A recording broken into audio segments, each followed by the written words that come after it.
Hi guys, I'm Ava and this is Anna, and today we will be talking to you about the parts of the pipetter, how to use them, and the measurements. First, we'll start off with parts of the pipetter. Alright, this is the pipetter, and up here we'll start with the plunger. Alright, this is the plunger. It allows us to aspirate and dispense the liquid, as well as the tips.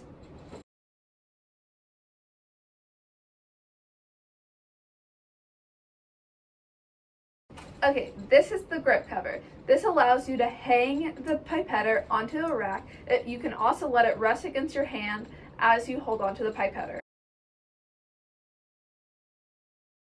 Here is the tip dispenser. It allows you to dispense the tip. This is the anti-skid streamline. It allows you to have a better grip on the pipetter. Alright, and then right here is the handle, which is where you hold on to the pipetter while you're using it.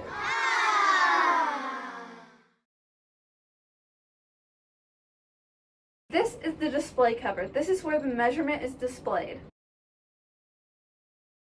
Alright, this is the volume range. It displays the amount of volume that the pipetter can take in.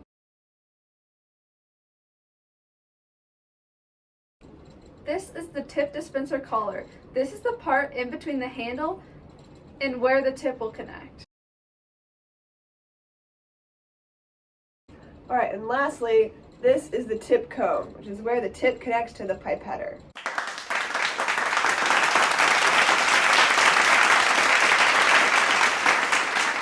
Now you may be asking yourself, how do I use these pipetters? Well, you're in luck because that's the next section. First, we will cover how to use the microcentrifuge tube. First, when we're dealing with super tiny quantities that we deal with in biotechnology, we have to use microcentrifuge tubes. There's a picture right here. To process the reaction. Now we will talk about how to pick the pipetter. We choose which pipetter to use based on the volume range. For example, if you wanted to take 50 microliters of a solution, you would use the pipetter with a 20 to 200 microliter range. There are two other ranges that we may use.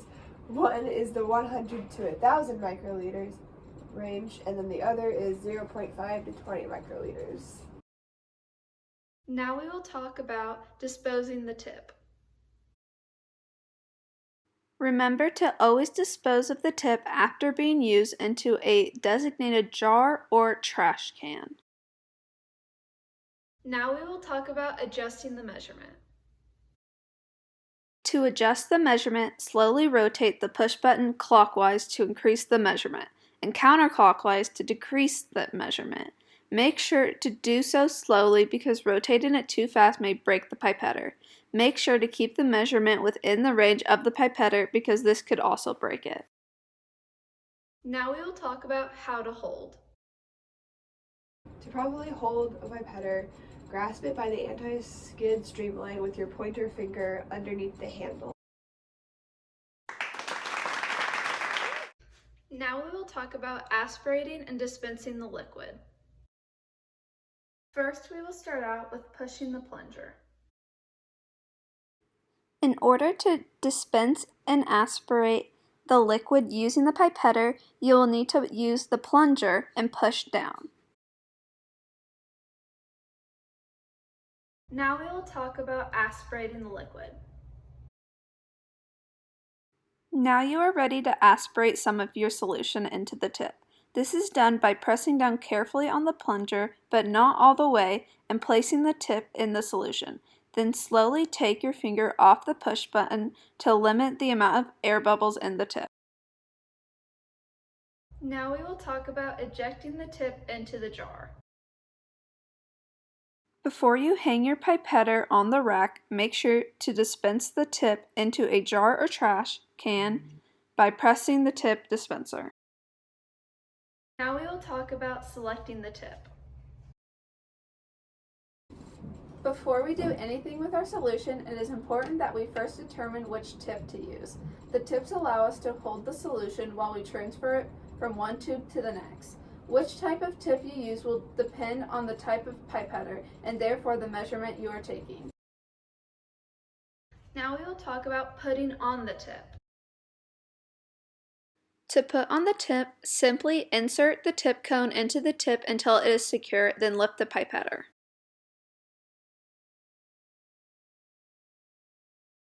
Lastly, we'll talk about dispensing the liquid. To dispense the liquid, place the tip on the inside edge of the microcentrifuge tube and press all the way down on the plunger. If there is already solution in the microcentrifuge tube, then make sure you place the tip inside your solution.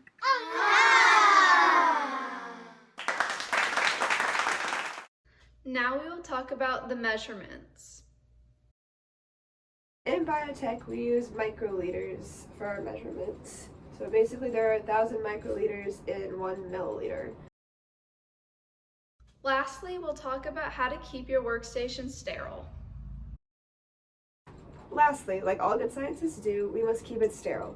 This means keeping your lab station and tools clean. To reduce contamination, there are a number of things that we can do. First, we wear gloves. Not always, like when we're dealing with substances like water. When we are dealing with substances that may be harmful to you, it is important to wear gloves. Next, always change the tips between different solutions. Never touch the tips. This could contaminate the solution. You may think that's what the gloves are for, but the gloves are only there to protect you, not the solution. And lastly, use different microcentrifuge tubes for each reaction. In chemistry, we wear goggles, but here we are dealing with 1/1000th of a solution that chemists would be working with. For these reasons, goggles aren't necessary, but if you think you need to use them, go ahead.